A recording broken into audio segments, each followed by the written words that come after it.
All right, class. Today we have Colby Williamson joining us. I'm going to let him give you his own bio and tell us a little bit about what he did, like his classmate, also an MBA program, Anton, did last week. We'll talk a little bit supply chain. We'll talk about, career. We'll talk about how he maybe got into it, the kind of challenges he has in a job, which you heard a little bit about already. And without further ado, Colby, I'll just turn it over to you. Thank you so much for being here today. All right, great. Good morning, everyone. As the professor said, my name is Colby Williamson.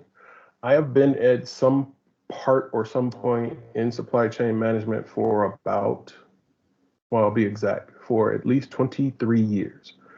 I have touched on almost every aspect of supply chain management, meaning I have worked from the production line all the way up to my current role as distribution manager and freight management. So, that's kind of what I've done in my career in supply chain management. Is really the only thing that I've worked in my professional life is supply chain, all the way, like I said, from working on a production line to inventory control through production management, demand planning, production management. I've been a buyer and I've been a planner, and I've run multiple warehouses and international freight. And it's some of the things that I currently do now. Right now, I've had a 14-year run with one company. It's called H2O Plus. It's a small beauty company that was created here in Chicago. It's about 32 years old, and it's an international company. We ship all over the world. I think the only continent we don't ship to is South America. Currently, my current role as distribution manager, I'm working with a 3PL that we manage. We moved from our West Loop location because the rent got a little too high for us there, and we had to outsource our manufacturing and our production. That fell under, my responsibility of moving the warehouse, moving our production to contract manufacturers and to a 3PL. And that's where we currently stand. Our headquarters moved from the West Loop out to San Francisco, and we are all hybrid remote workers for H2O Plus. So after I get through with our call today, I will be heading out to Aurora to our 3PL to make sure that we get our orders out today. I've also done inventory control, like I stated, and created the inventory management program that we currently use in our 3PL. I am currently working on some freight issues that we have with the outbreak of, the war in Ukraine. It affects one of our customers who's in Moscow. We also have issues with supplies coming in from Asia. So that was part of the discussion you heard me having earlier with the professor. That's, in a nutshell, what I'm doing currently and what I've done.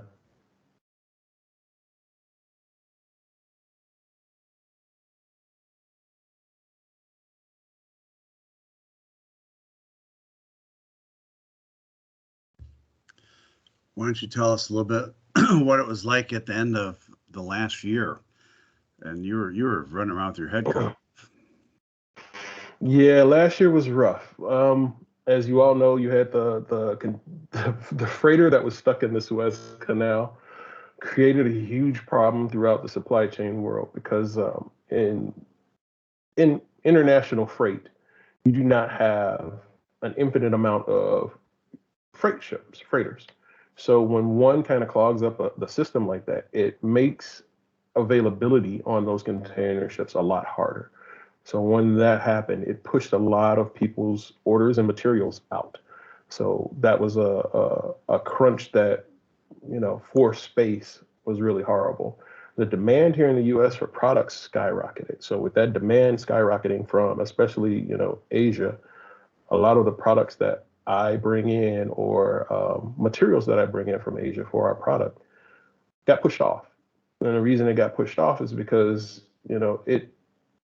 the freight changed. And what I mean by that is that the cost changed where, space on a container ship went to the highest bidder.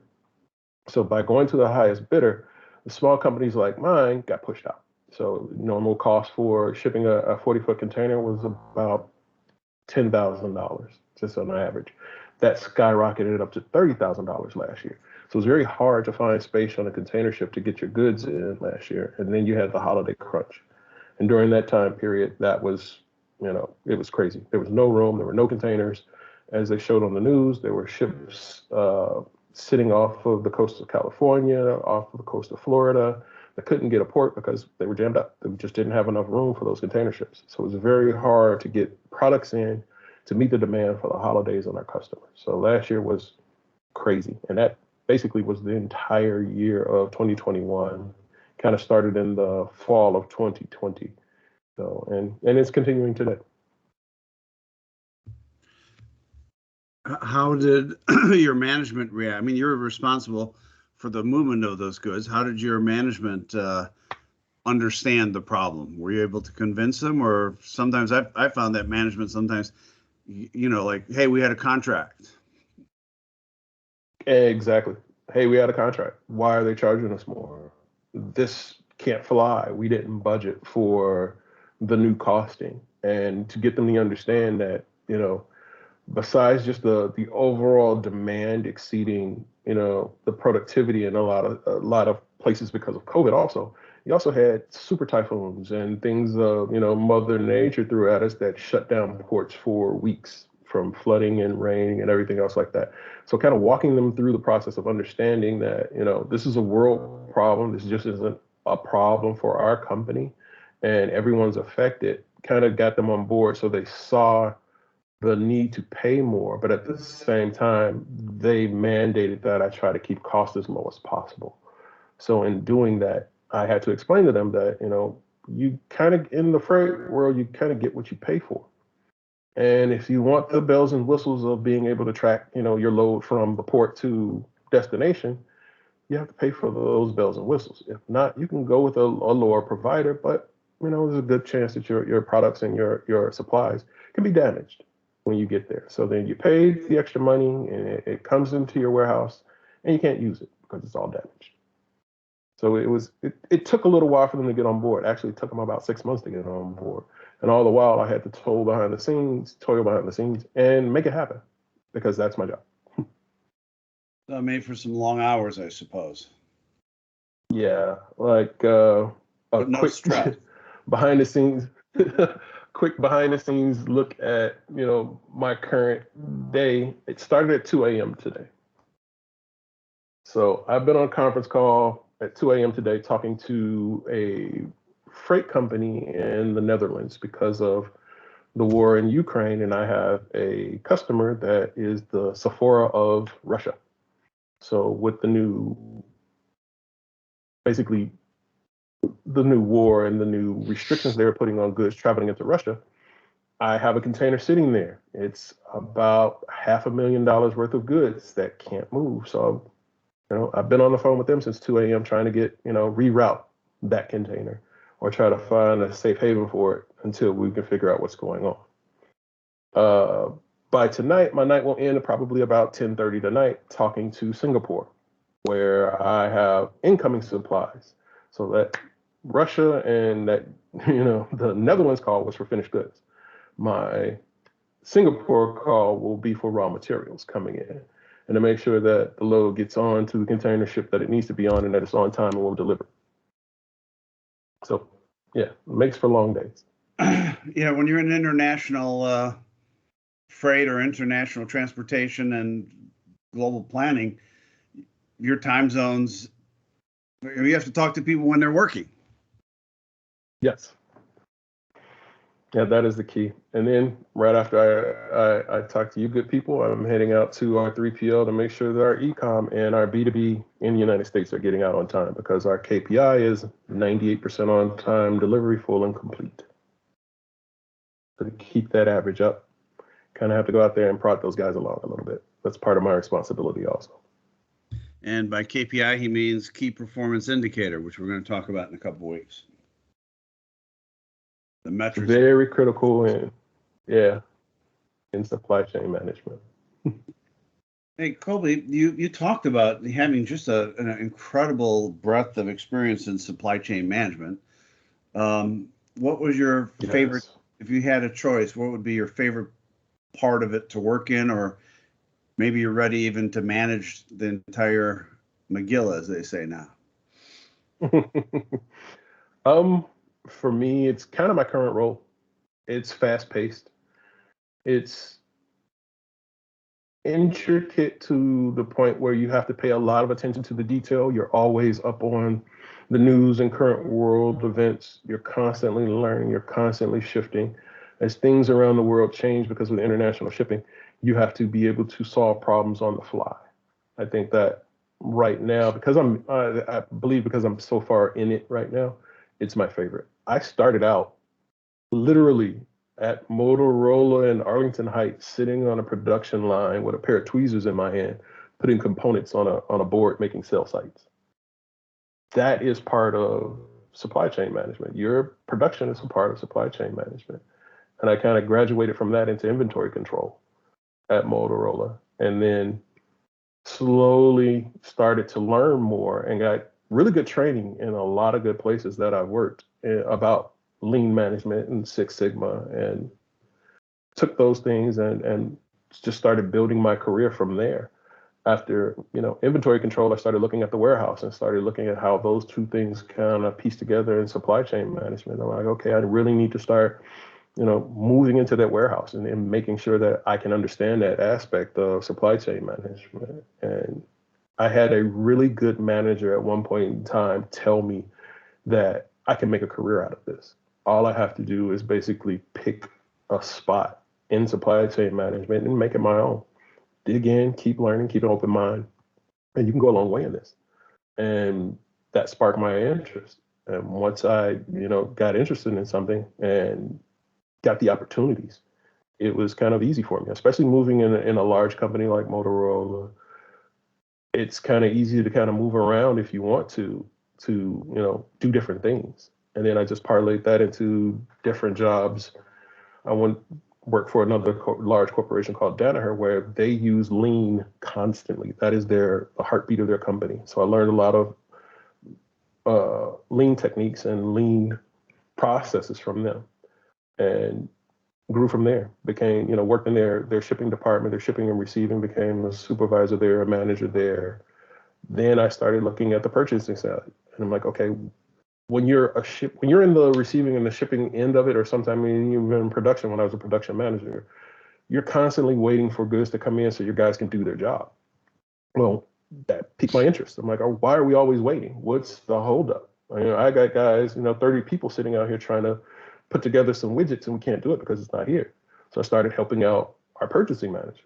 I'm like, oh, if you need help, I'll jump in and help you. So then I started helping on the purchasing side. I'm like, okay, I can do this. It was really interesting to me. So then that kind of grew into the demand planning, and that kind of morphed into back to the warehouse and understanding, all right, we can produce everything. We can get everything in-house that we need. Now we need to make sure that our customers get it on time. And I went back to warehouse management and started working that aspect of it. And then I kind of went to, H2O Plus. And from there, that's a small company, you could wear multiple hats. And they needed everything.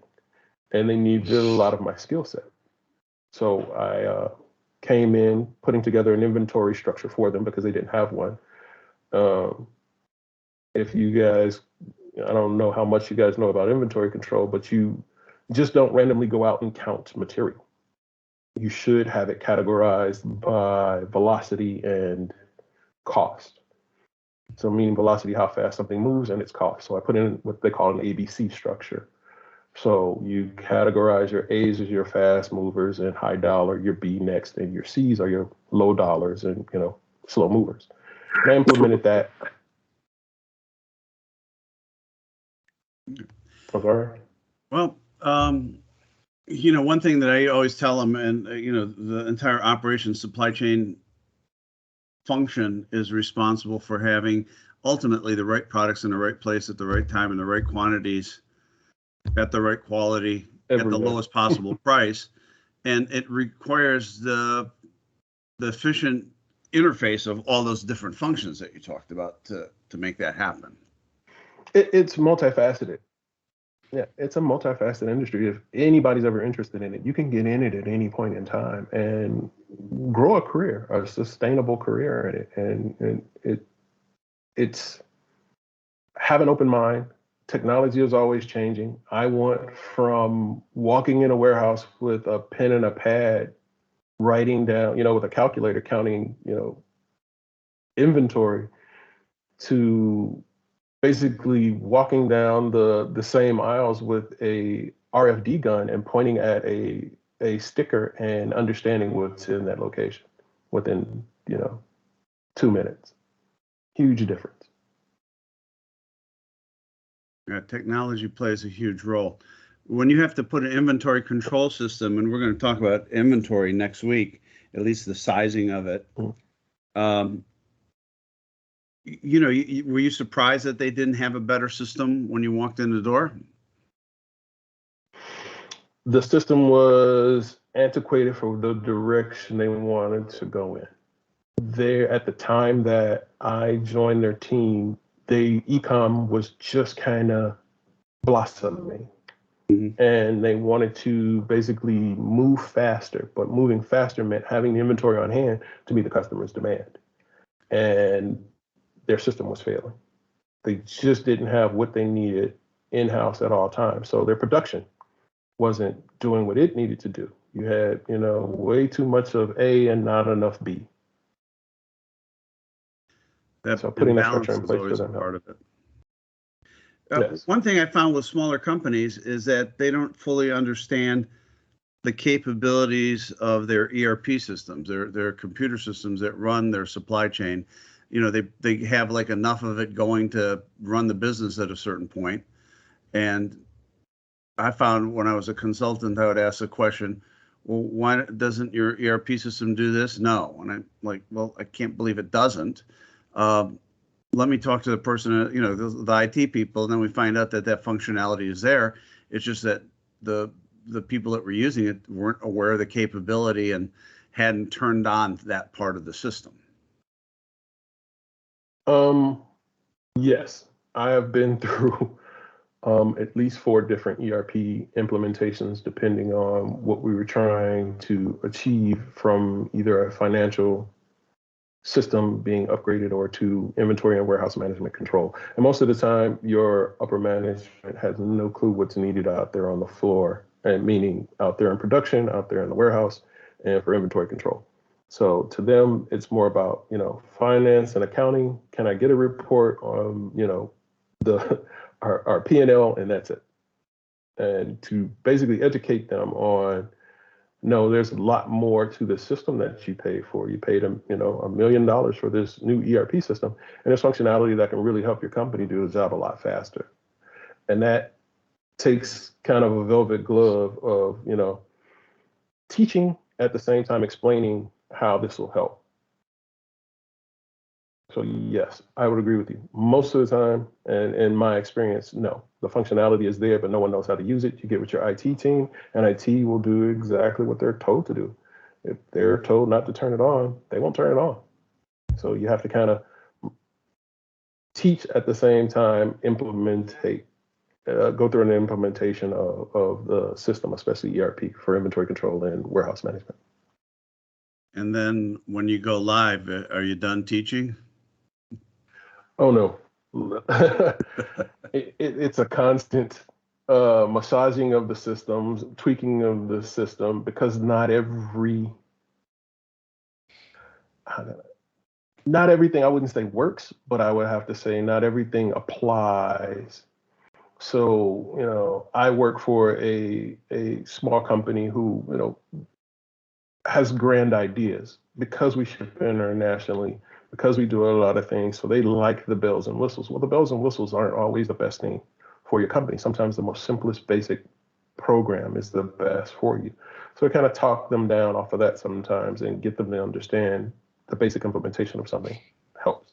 And then there's constant, upgrades and tweaking and breaking of the system, because that's another thing that, I've learned that, you can break an ERP system. And a lot of people don't understand what I mean by that, but you try to change it to fit your needs to a point that the system isn't capable of doing it the way you want it to operate. And I've seen it happen, and I've seen it hurt manufacturing and inventory control. Well, the one thing you find out, and by ERP system class, we're talking about, the known systems that you've heard of are like SAP and Oracle, but there's smaller companies will use a whole variety of other things from Microsoft Dynamics, even the smallest companies. QuickBooks has become kind of an ERP system for some smaller companies. It has that capability now to run the entire transactions of an entire small business.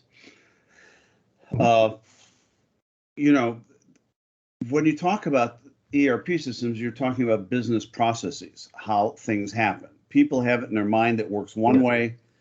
The system is geared to do it in another way. If you try to make the system gear towards the way you used to do it and everybody's comfortable, you have to modify and customize a program. Then when you go to do the next upgrade, you got to modify and customize it again, and it's a major pain. So it's easier to follow how the ERP system works and adjust, try to help the people adjust. But, once you get out of college, for some reason, all of our minds solidify when we get into the workplace, and we're not as adaptable as we used to. I don't know what it is, but I found, and you tell me this. How you're trained. Yeah, go ahead. Riff off of that one. No, how you're trained normally, I mean, and you guys will all touch on this. How you're trained to do a job is how you know how to do the job. So once you get into the professional world, you'll be trained in how to do your job, and you'll sit there, putting in, the 10,000 hours till it becomes, you can do it with your eyes closed. Well, if, one day someone comes in and says, okay, instead of step 1, 2, 3, you're going to do 1 and 2, and we're going to eliminate 3. That will bother you because you know how to do that job. And that's what an ERP system most of the time is there for, is to make you more efficient. You no longer have to do those 3 steps. You can only do 2. You only need to do 2 because of the capability of your ERP system. And some people jump on board, and other people are harder to move, harder to change because they're comfortable, and change is hard. So you have to go through that management process of teaching people a new way of doing their job. And you have some people, and you guys will run into this, who've been sitting there doing their job for 20 years. So they know how to do it, and they know how to do it blindfolded. And to tell them they no longer do their job the same way they have for years is shocking. It's upsetting. And they don't always get on board immediately with the change. So you have to teach them. You have to work with them. Integration of a new system with anybody, I found, is the easiest way to make it successful is to bring them on board as quickly as possible, as early as possible. Give them some ownership of the process, make sure their voices are heard, and they'll normally get on board a little bit quicker. You'll still have some people who push back, but they'll eventually get there. And yeah, in my 14 years at H2O Plus, we've broken some MRP systems because we didn't do those small steps up front of integration, of listening to the employee and getting their input on how a job should be done. So we've made some critical errors in that, and it hurt us. Well, you're not alone there. Everybody has done that. One thing I was responsible for, we put in SAP at a company I worked for, and I was like a business lead on part of it. And then afterwards, of course, you're not getting the full return on your investment. I mean, you spend millions of dollars on a computer system because you're going to save multi-millions of dollars, and they want to save it in like 18 months and get the payback on their investment. Yeah. One of the things, so I was in charge of the continuous improvement, and really, Colby, that's what we've been talking about a lot here, is continuous improvement, all those tweaks and stuff that you talk about. Mm-hmm. We found out that the most settling thing for people that were uneasy with the new system was to have reports that did what their old reports used to do, the kind of information. So a lot of it is just the layout of the reports and the availability, which is totally in the customization standard of you're not changing how the system works, but you're saying you're changing how it interfaces with the human being. And they all of a sudden became much more comfortable when they had like a view they were familiar with. So we did a lot of that, and that helped us a lot get that ROI. So uh, even that is a process, a business process. After you launch an ERP, how to stabilize it and now get the gains that you sold the ERP to the management.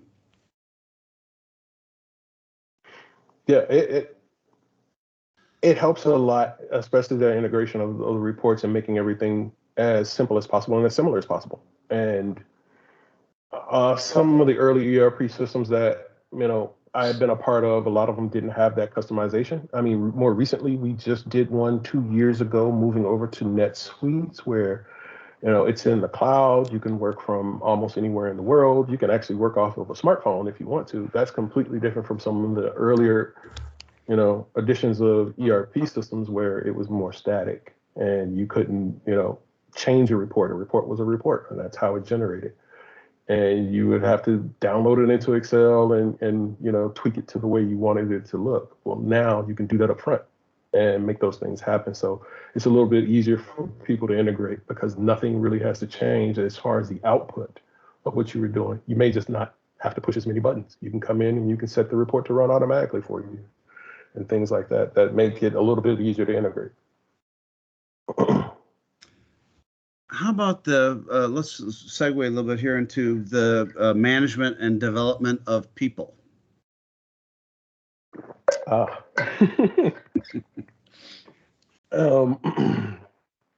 have had a lot of experience in management of people. And I think that's for me, one of the highlights of my career, because I love to see people grow and I love to see people learn. So for me, the management of people is always fun. It's tricky. It's hard. I won't ever tell anybody that being a supervisor or a frontline manager is easy because you're dealing with personalities as far as, your day-to-day work. I am the type of person who believes in empowerment. That's how I was trained to be a leader and a manager, and empowering your people is the easiest way to get anything accomplished, in my opinion. So, and what I mean by empowerment is to integrate them into the system early on, listen to what they do on a day-to-day basis and the hardships that they have, make those changes and help them be part of the change. Change management is a huge part of managing people because in the supply chain industry, production, warehouse, where you be actually managing, a bunch of people, changes every day. And that's something that you have to integrate into a culture, integrate into a system that helps people, because not all people, like change, deal with on a day-to-day basis. And for me, that it's key. It's one of those things where I was trained to listen to the people that work with you, and lead from the back is one of the things that I was taught as far as leading a team of people. And by that it means we fail. If we fail, that's my responsibility. If we achieve the goal, my team made it happen. And those are the principles that I've always used as far as managing people. The ups and downs, like I said, are going to happen. You're going to have people who don't want to do what they're supposed to do. And you're going to have people who, come in and want to overachieve every day. And those are the fun people who, buy into the system, buy into the culture, and are very easy to promote into other roles and other positions. Very good. A lot of times if you read about management and leadership and all of this stuff, you need a whole toolbox of different skills. You got to know, when to kick in the pants and when to pat on the head and when to encourage, when to be benevolent and let someone have a little bit extra time off and all that stuff, right? Yeah, it's key. And that to me comes from communication. Just those in the morning good morning, how's it going? How's the kids? How was your ride in? Did you see the game? Did you see the tennis match? Those side conversations and understanding your team and their motivations on a day-to-day basis will help you, lead your team a lot better because you know what their daily motivations are. And sometimes you're the psychologist, and sometimes you have to be demanding. But if you have those that early communication and constant communication, your team will know it. Your team will see it. Your team will understand their objective. And if you do that on a consistent and constant basis, it won't be a surprise to them. So, one day you come in and you're stomping around and you're like, we need to get this job done. There's an order. It's hot. Have to get out. And everybody's looking at you like, you have a third eye. That would tell me you've never had conversations with your team and explained to them that, there's a sense of urgency here and we need to get this done. So communication in as far as leadership is key. Consistent communication is key. And your attitude is the utmost, because how you act on a day-to-day basis in front of your team is how your team will act. It's something that I've learned from trial and error. You come in and you're having a bad day, and you're walking around, taking it out on your team will feel that. And you won't get the communication and you won't get the feedback that you need to make sure that the jobs are getting done in a timely manner. So you being consistent communicator, and your attitude on a day-to-day basis makes a huge difference in what your team can accomplish and how successful you can be. That consistent part is huge. If you're talking quality, and then you say, oh, we got to ship it anyway. What does that do to your quality balloon? When you're not around and you're in a meeting and you're on a call, your team will make the same decision. Hey, last time we had to get this out, we cut corners, so we don't have to do that. He's not watching, don't have to do that. So that's what happens when you're inconsistent with what you're saying on a day-to-day basis. So if one of the pillars of your company is quality, and that's what they stand on, and that's what we're promoting, that we send out a quality product, that is a day-to-day, every minute, consistent conversation that you're putting to your team to remind them quality comes first, quality over everything. So I've been in that situation where, something was extremely hot and we had to get it out, but the quality was poor. And I've had to go back to management and explain to them, we can't ship this. And to do something like that in front of my team, to let them know, okay, I have your back. I see what you're saying. This is poor quality. We can't get this out the door. Let's shut it down. It's huge because it reinforces what you're about. It is huge. Well, listen, we've been at this for like 30 minutes or so. Why don't we open it up and have the students ask you some questions? I'm sure they've heard a wide variety of things that probably they have some questions about. I mean, we talked about Lean and Six Sigma, which we haven't really covered yet in the class. And maybe you want to give start off with a little blurb there while the students are thinking about the questions they have.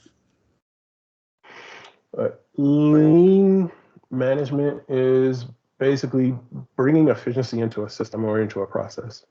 Six Sigma, I would say, is removing the inefficiencies out of a system or out of a process. Six Sigma leans more a little bit to engineers and engineering and production, and you can use lean management tools throughout your system, even in accounting and in other areas.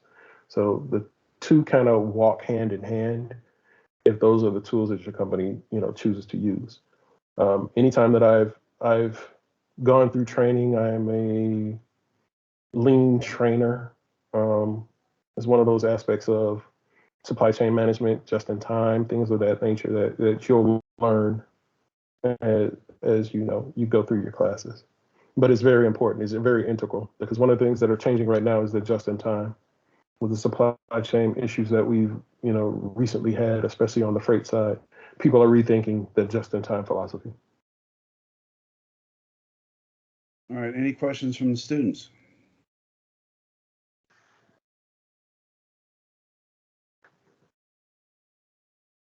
It's a familiar silence Yeah, that I've sometimes encountered. I do have a question. Have you had any trouble with turnover in employees? You know, we read about, you know, the people leaving jobs and switching, and you know, everybody's trying to hire people.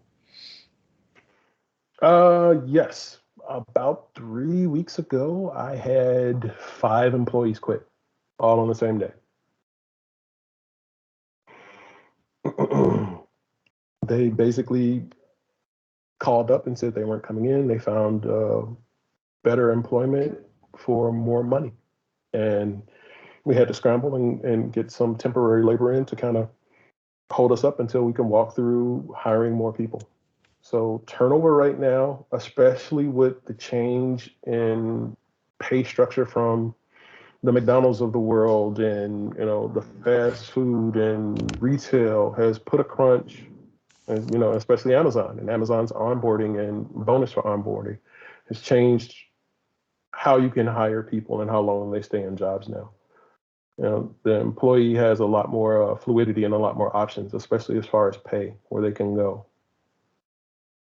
So yeah, I have experienced a lot of turnover. All right, class, it's up to you guys. Yeah, I have a question. You said you have a shipment stuck in Russia or Ukraine. So how do you gonna deal with it? I mean, do you have a time frame? And since it's a war, it's very tricky. I mean, you are here in the United States, they are there at war. So it's very tricky. How are you gonna deal with it? Well, the container is at one of the largest ports in the world. It's in the Netherlands, and it has to cross over into Russia to get to Moscow. So currently, my phone call this morning was, how can we do it? Is there another way? Can I get it on another boat to, say, Finland, and from Finland truck it in? Or is there another way around, to get it past any blockades that may happen? If it doesn't happen, then that container will probably have to sit there or get moved to a facility in France that I know and sit in that yard until, either the conflict calms down or it may end up being abandoned. My customer can call me tomorrow or call my management team and say, you know what, we don't want it. I'm sorry it didn't make it on time. And that's basically a $500,000 sale for my company that will be lost. And that's just the sales side. That's not, the freight side. So it's my plan currently, as of 6 hours ago, is to reroute as quickly as possible before this intensifies to the point where, we're blocked out of moving anything into Russia at all. Okay, and you said you work internationally. Do you have Yes. does it happen to you? Like, for example, some people, they don't speak maybe the same language as you do, and if it's the case, how are you gonna figure out how to communicate with those people? Google Translate. It's my favorite tool right now because my contact this morning did speak English, but he spoke more French than he did English. So it was more of a Google Translate, and it because we speak the same language, and what I mean by that is freight. There are a lot of similar acronyms that are used. There are a lot of similar things that are known internationally. So you can have a rudimentary conversation on a certain level. And then when you need more detail, that's something that you can probably put in an email. But because of the urgency, I needed to make a call this morning. So yeah, that's part of it. Because when I speak to my counterparts in Japan, or I speak to my counterparts in China or Singapore, there's a language barrier there. But because we're talking freight, we can kind of get by. I see. Thank you. Great questions, Wahib. Who's next? Come on.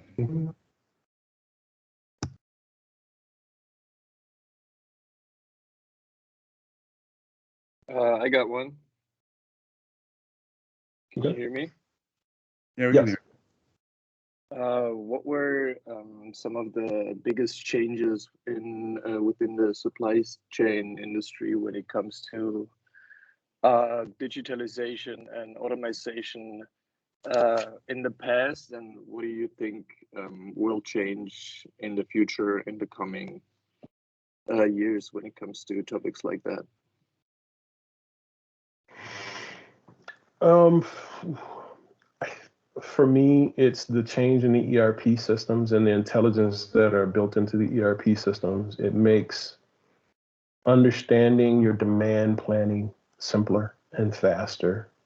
It makes your inventory control simpler and faster. You have one of the bigger changes that I don't think a lot of people talk about is the RFD gun and being able to scan a label and understand what's inside of a box, what's in a location.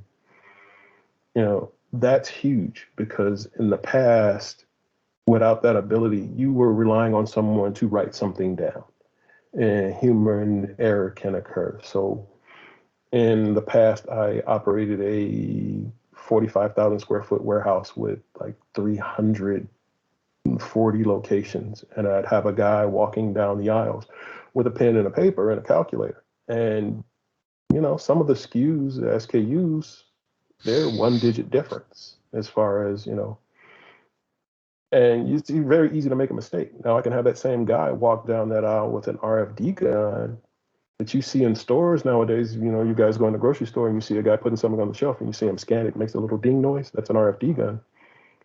He can walk down the aisle, scan that location within 5 minutes. He's done. There's no human input there. So that's a huge help. On the other aspect of it, it's email as far as documentation for international shipping, because that's very important, your documentation. And the inclusion of, apps now. There are a lot more apps out there in the world for shipping, and it's making it easier. So the future for me is, the improvement of the RFD guns and apps. Just like Uber Freight. Uber Freight is something that's, taking the market over by storm. So just like you can sit there and call an Uber to come pick you up and take you to, to class or to a party, I can do the same thing now for free. That's kind of spot marketing, right? Yes. You do that on exception, or can you replace like ongoing contracts with that? I use it currently as an exception. So if I call up my freight forwarder and I need something moved from a contract manufacturer in New Hampshire down to our fulfiller in Florida, and my freight forwarder doesn't have availability, I can just jump on the app and see if Uber Freight has a truck in that area that can take that load. Perfect. All right, class. Let's come up with 2 more questions. I know they're out there, and then we'll let Colby get to the rest of his long day. I have one question. Go ahead. So, considering the Ukraine and Russia war, US has passed some sanctions. So, do you feel like this can have long-term effect? We already know inflation is also there. So, do you think such things can create problem in high price for certain products in future? Yes. Yeah. Anytime that you restrict the movement of any goods, you will cause, in my opinion, inflation. Why? Because of the scarcity compared to the demand. So now, so say for an example, I can't provide to my customer in Russia anymore because of sanctions. It's sanctioned, it's blocked, and we're a beauty company. It's shampoo, it's soap, but you can get sanctions put on something like that where they just want to shut everything down and close it off. Well, the demand for that product in Russia will go up. Why? Scarcity. Now, how will that affect us? We would have to find a new customer because we can't ship into Russia. So for us as a small company where you have someone who, if I remember correctly, annually orders on the, say, $10 million to $15 million a year from us, huge hit. And we'd have to replace that customer with someone else who can either pick that up, or several customers who could pick that up, as far as making up that difference. But when something like this breaks out, yeah, it immediately affects us, and we have to go into scramble mode. And that's one of the things in international shipping that you have to pay attention to. You have to understand what's going on in the world, because it will have a direct effect on your business and your bottom line. So it's not only, the geopolitical stuff, it's also, like I said, Mother Nature. I think last week a huge storm, hit Europe, and high winds. It was a hurricane, or I forget what they call it, and it affected a lot of the things over there. My ship could not port as quickly as it was supposed to. It had to stay out in deeper water because it couldn't port. So yes, you have to pay attention to what's going on in the world, especially geopolitically, and those restrictions will have an effect on my company's bottom line because we have a customer that's in Russia. All right, and one last question. So you said you shift your consumer, right? You just change your you just change your customer to some other countries. So once everything get clear, do you guys still connect with them, or you just go with the new customers? No, we would probably circle back and get an understanding of their needs and their demands, because that's a long-time customer for us, and that just increases our bottom line. Now that avenue is open back up for revenue, and we have these new customers who basically came on board, that we chose to go out and come on board and take up that slack for us. It just increased our profitability. All right, thank you. And lastly, this is supply chain is not a male-dominated occupation. Ladies, the only thing standing between us and the end of this class is a lady asking a question.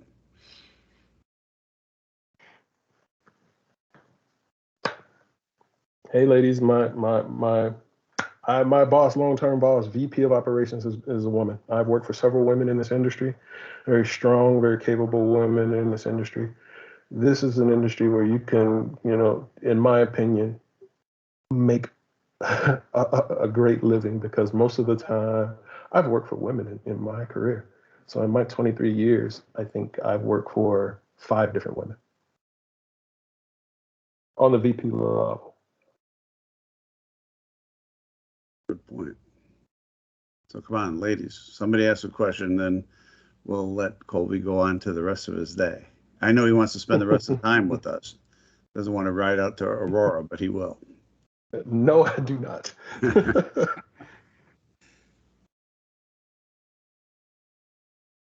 I'm not a lady, but I got another one.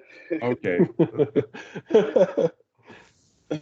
You talked a little bit about lean production and Six Sigma, and at the beginning of the semester, we covered the paper towel industry. And they also implemented lean production approaches within their manufacturing. And they had problems to catch up with the increasing demand through the COVID pandemic. So my question would be, do you have any solutions in your company considered to compensate fluctuating demand when it comes to lean? And okay. So one of the principles of lean is just in time, and that is a procurement and shipping philosophy. And most of the American companies adopted just in time in the 90s, and it's still going on now. And with the supply chain crunch, just like you said, the paper towel industry saw a hit because of demand. The quick fix that everybody used was to keep more inventory on hand. Instead of being so lean, and having things arrive just in time, meaning, my supplies come in, they get used, they get turned into a finished product, and they get shipped. That's just in time. You don't need a lot of warehouse space. You don't need a lot of storage space. Turns and goes. What everybody shifted to in 2021 was keeping more raw materials closer, spending the money on storage, and that currently is the quick fix that everybody has. Long term, I think everybody will eventually kind of go back to just in time because it saves money. And that's not it's a Okay, quick thank fix, but it still takes time to adapt, doesn't it? To build that inventory up. Yeah, you have to try your best to try to get it, like we doubled up on some of our inbound raw materials. So instead of ordering, $20,000 worth of raw material, we ordered 40 or we ordered 60, depending on the length of lead time on those products. So now we have to find somewhere to store it. So in our current facilities, we didn't have the room because we were just in time. So we were very lean on our storage space. So now we had to go and outsource a different warehouse just to store some of our raw material. That's another cost. That's another freight cost. That's another shipping cost. Because what ends up happening is that, you end up having to ship to your manufacturer from a different location. So there's more cost involved. And we're willing to take that hit just to be able to provide the customer the product in a timely manner right now. But I can see it swinging back just as quickly because no one wants to pay that cost. Super. Well, that about, I think, wraps it up here.